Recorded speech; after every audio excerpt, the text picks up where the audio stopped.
बोल जयकारा बोल मेरे श्री गुरु महाराज की जय। चकौड़ी आश्रम से महाप्रभु सालम में पधारे। कुछ दिन वहां रहकर दाता दीनदयाल जी ने सोदरा तहसील वजीराबाद जिला सियालकोट में दर्शन दिए। उन दिनों श्री महाराज जी की पवित्र सेवा में स्वामी परमात्म आनंद जी और दास का शरीर था। एक दिन हम दोनों श्री महाराज जी के साथ सैर के लिए गए। सोदरा के पास एक नामक नदी बहती थी। शाम का सुहाना समय था। नदी के किनारे हरी हरी घास पर गुरुदेव आसन बिछाकर विराजमान हो गए। हम दोनों श्री चरणों में बैठ गए।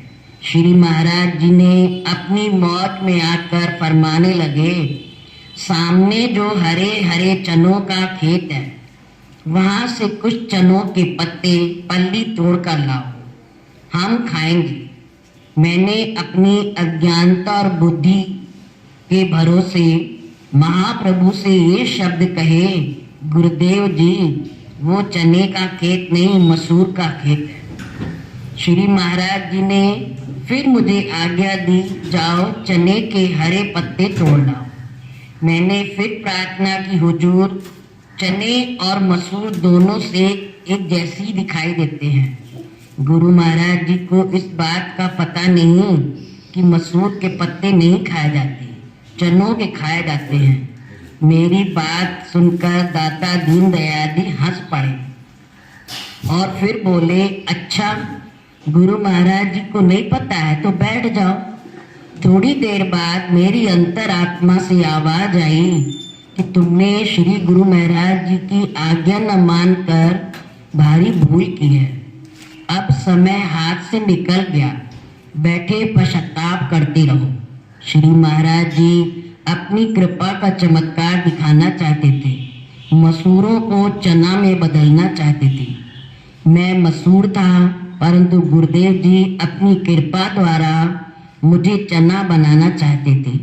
यह मेरा दुर्भाग्य था कि मैं उस रहस्य को न समझ सका।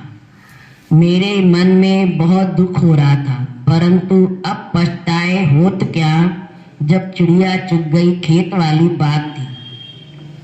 थोड़ी देर बाद भी दूर से 3-4 यात्रियों को उसी रास्ते आते देखकर मैंने विचार किया, शायद वे लोग महाप्रभु के दर्शन के लिए आ रहे हैं। मैंने श्री महाराज जी से प्रार्थना की, दाता जी कृपा करके आप ऐनक और हार पहन लें। कुछ मुसाफिर आपके पवित्र दर्शन करने आ रहे हैं।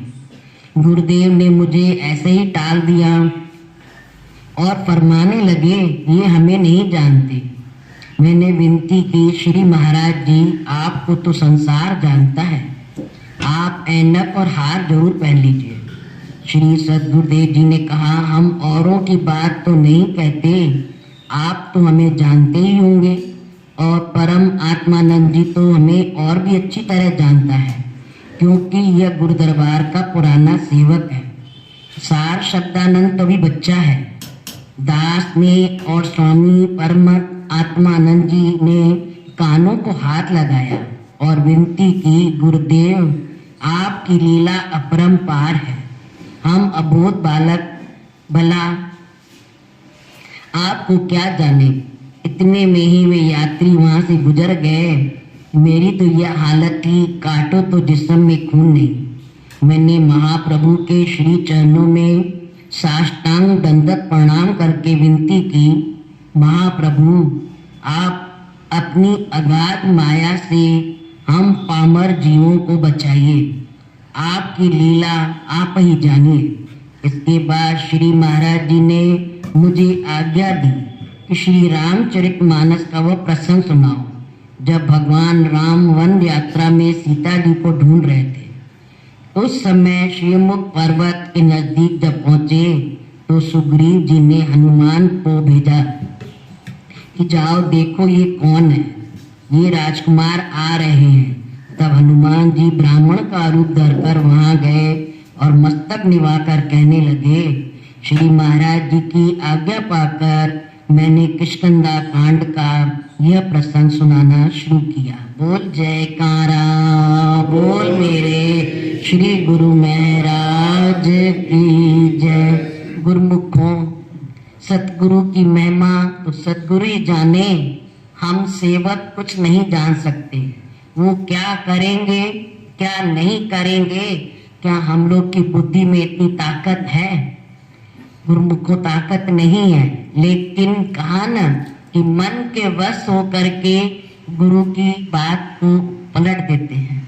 गुरु महाराज जी ने तो कहा, जाओ चने के खेत हैं, चने तोड़ के ले आओ, पल्ली तोड़ के ले आओ। लेकिन महात्मा जी ने क्या किया? अपना मन चलाया कि ये चने नहीं मसूर हैं, मसूर के दाने तो खाए नहीं जाते हैं, चने खाए जाते हैं। शायद लग रहा है गुरु महाराज जी को इस बात का पता नहीं है। वो तो अंतर्यामी हैं, सबके घट की जानते हैं, घट घट में बसे हुए हैं। लेकिन हम जीव जो हैं उनको मनुष्य समझ लेते हैं। कहते हैं ना, गुरु को जो मानुष जाने वो तो नरक क्या है, अंध है, अंध कुएं में गिरेंगे। जो गुरु को मानुष करके जानते हैं, गुरु को क्या मनुष्य है? वो तो त्रिलोकी के नाथ, परमात्मा, पार ब्रह्म परमेश्वर, भगवान से भी ऊपर उनको दर्जा दिया गया है। वो जो भी कार्यवाही करे सेवकों के लिए, वो जाने किस लिए कर रहे हैं, किस लिए नहीं कर रहे हैं। जब उनकी अज्ञानता दूर हुई तो उनको तब समझ में आया कि वो हमें चना बनाना चाह रहे थे, हम तो थे मसूर। गुरुमुखों, हम लोग तो अज्ञानी हैं, वो हम लोग को कुछ बनाना चाहते हैं, इसी कारण वो लीला करते हैं। लेकिन हम उनकी लीलाओं को समझ न पा करके अपना मन चलाने लगते हैं, अपने को बुद्धिमान कहने लगते हैं कि हम जो कह रहे हैं वो सही है। जो बात निकली संत महापुरुषों के मुख से वो ऐसे ही निकली। लेकिन नहीं गुरुमुखों, जब साफ साफ शब्दों में बोला गया है कि सूरज जो है पूरब के बजाय पश्चिम से निकल आए, नदियां उल्टा बहने लगे, पर्वतों पर फूल निकलने लगे, ये सब बातें मुमकिन हो सकती हैं, लेकिन गुरु का वचन कभी भी नहीं पलट सकता। जो गुरु महाराज जी एक बार वचन मुख से निकाल दे वो सत्य है और सत्य ही रहेगा। गुरुमुखों, चाहे कितना भी कोई कुछ कर ले, लेकिन वो बुद्धि कब आएगी? जब कहा न, संत महापुरुषों का संग में रह करके हम उनकी महिमा को देखें तो सही, किस तरह वो हम लोग को कहां से कहां पहुंचाना चाहते हैं। केवल अपनी बुद्धि को न चलाए, हाँ में हाँ करते जाएं। वो जो भजन निकला ना कि जे तू गुरु भक्त आई, जे तू गुरु सेवक आई, रोज दरबार में आ करके सत्संग भी सुनो, सेवा भी करो, नाम भी जपो, यही तो गुरु आज्ञा है। और है क्या? इन 5 नियमों को करवा करके हम लोग को वो काग से हंस बनाना चाहते हैं। लेकिन हम अपनी बुद्धि चलाते हैं कि क्या करेंगे, आरती में नहीं जाएंगे, थोड़ी देर बाद पहुंच जाएंगे, कौन सा हमारा घाटा होगा। जाके थोड़ा सा वचन सुनाएंगे या थोड़ा सा दरबार जाके मत्था टेक लेंगे, काम चल जाएगा। लेकिन गुरुमुखों, ये हम लोग अपना घाटा खुद करते हैं, कोई गुरु महाराज जी का घाटा नहीं होगा। गुरु महाराज जी ने तो वचन किए हैं कि जब आरती शुरू हो जाती है हम उसके पहले ही सिंहासन पर आकर के विराजमान हो जाते हैं। बाकी धर्म तो हम सेवकों का है ना, कि हम क्या करें, हम पहले आए कि हम बाद में आए, वो आप अपने मन में सोचो। आप स्कूल में जाते हो तो क्या टीचर के आ जाने के बाद क्लास में जाते हो?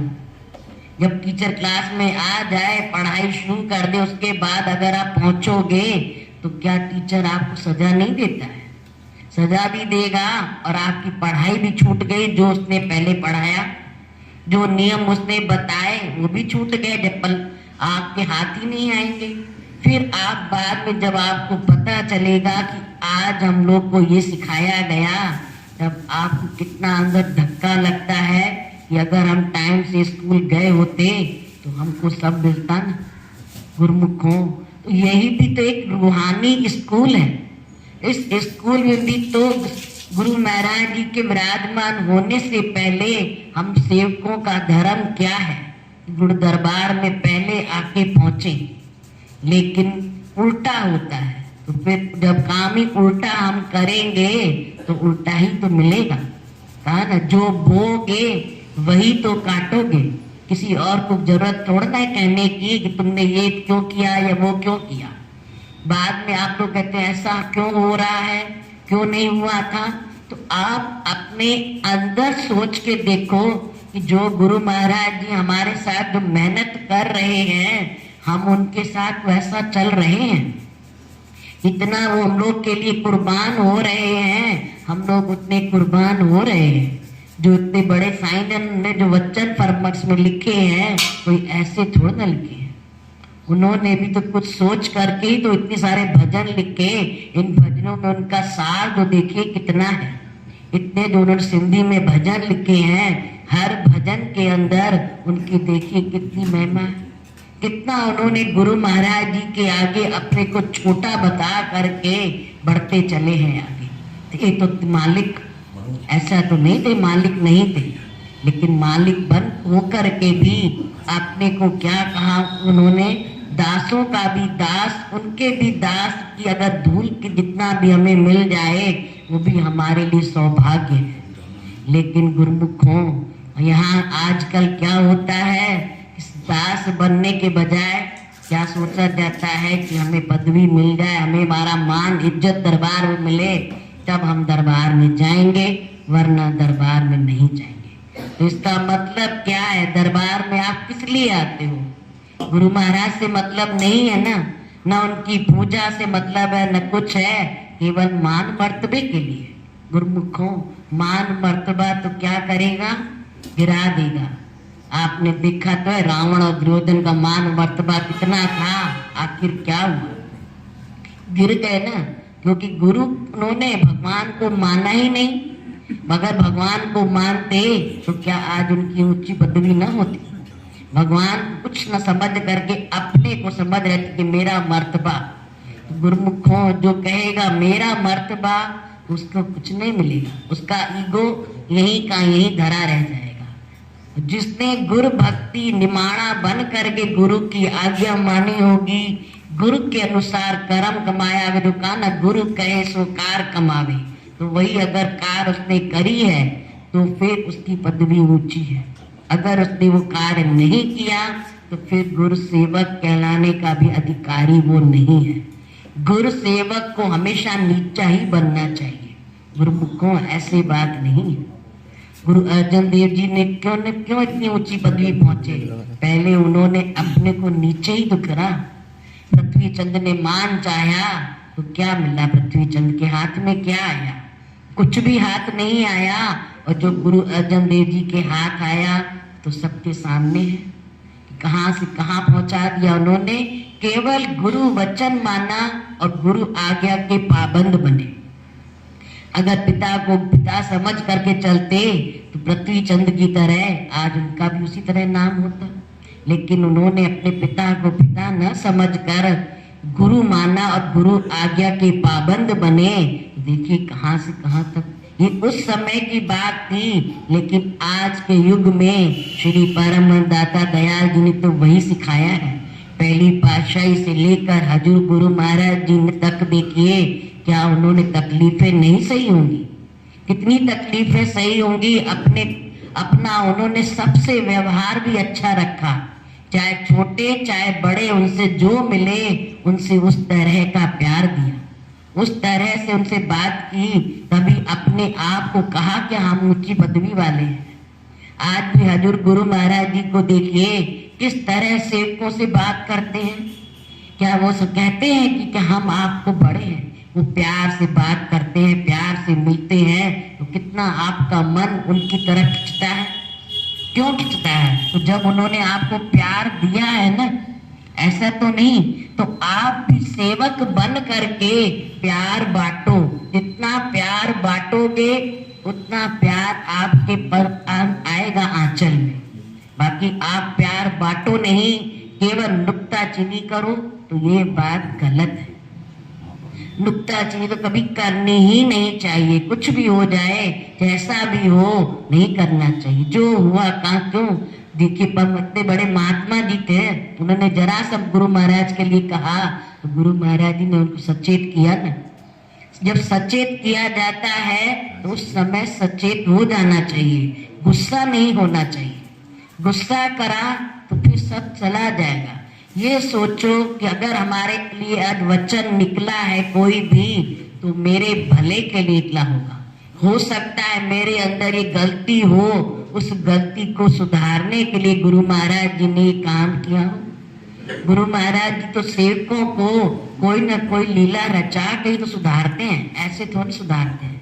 और हम लोग को ऐसे पता भी चलेगा कि हमने कौन सी गलती की, कौन सी नहीं की।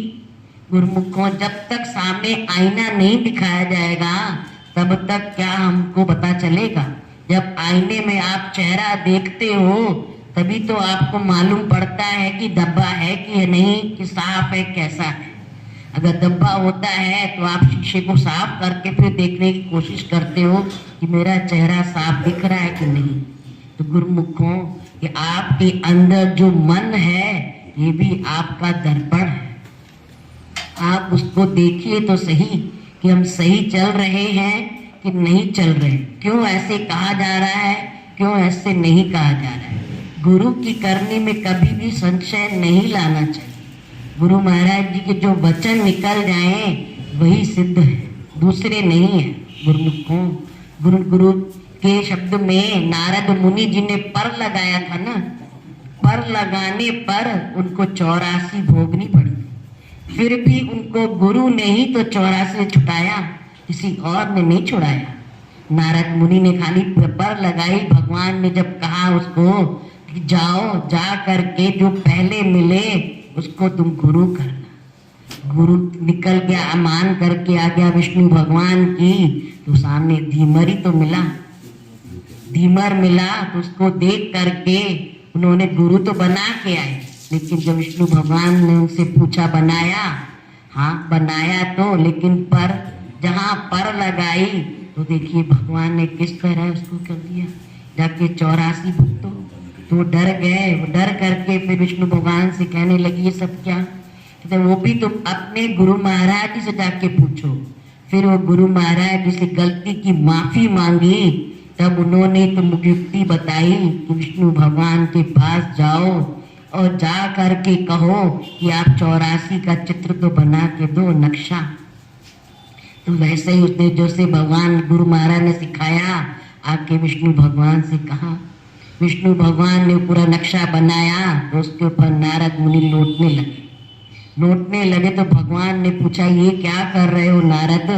उन्होंने कहा 84 काट रहा हूँ। तो ऐसे कैसे 84 काटी, कि वो भी 84 आपकी, ये भी 84 आपकी, कोई दूसरे की थोड़ा ना बनी हुई है। तो किसने सिखाया, गुरु महाराज ने सिखाया। तो देखिए गुरुमुखों, गुरु कितना दयालु होता है। उन्होंने अपने सेवक के ऊपर कितनी दयालुता करते हैं कि जैसा भी है तो हमारा सेवक, लेकिन सेवक बन करके सत्य आज्ञा करनी चाहिए। मन नहीं चलाना चाहिए। मन चलाने से ही तो 84 का चक्कर मिलता है।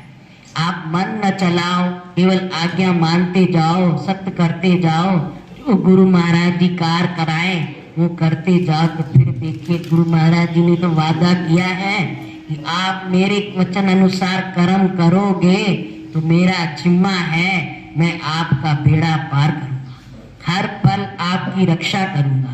तो और कुछ चाहिए भी क्या हम सेवकों को। केवल क्या है, आज्ञा की पाबंदी, वचन मानना है और क्या करना है। और कोई ये तो ना कह रहे कि जप करो, तप करो, व्रत करो, नियम करो। वो तो सबसे छुड़ा रहे हैं कि कोई भी ना करो। सारे तीर्थ है गुरु महाराज जी के चरणों में। केवल आप चरणों की रज अपने सर पर लगाओ और उनकी आज्ञा अनुसार कर्म करते जाओ, फिर मेरा जिम्मा में बेड़ा पार। गुरुमुख को इतना सस्ता सौदा हम लोग को मिला है, उस सस्ते सौदे में भी अगर हम अपना मन चलाएं तो फिर फायदा ही क्या। अगर अपना फायदा चाहते हैं, जो गुरु महाराज जी अभी भजन में निकले कि कायदे जो हैं सेवक के, ये पांचों नियम मानने पड़ेंगे। पांचों नियम नित्य सेवन करोगे और 2 घंटे का भजन अभ्यास करोगे तो गुरु महाराज जी तो वचन दे ही रहे हैं कि हम आपका बेड़ा पार करेंगे। तो हम अपना धर्म निभा करके और गुरु आज्ञा पर चलकर और गुरु महाराज जी की आशीर्वाद से झोलियां भर करके यहाँ भी सुखी रहें और अपना परलोक भी सुलह करें। बोल मेरे श्री गुरु महाराज की जय, सद्गुरुदेव भगवान की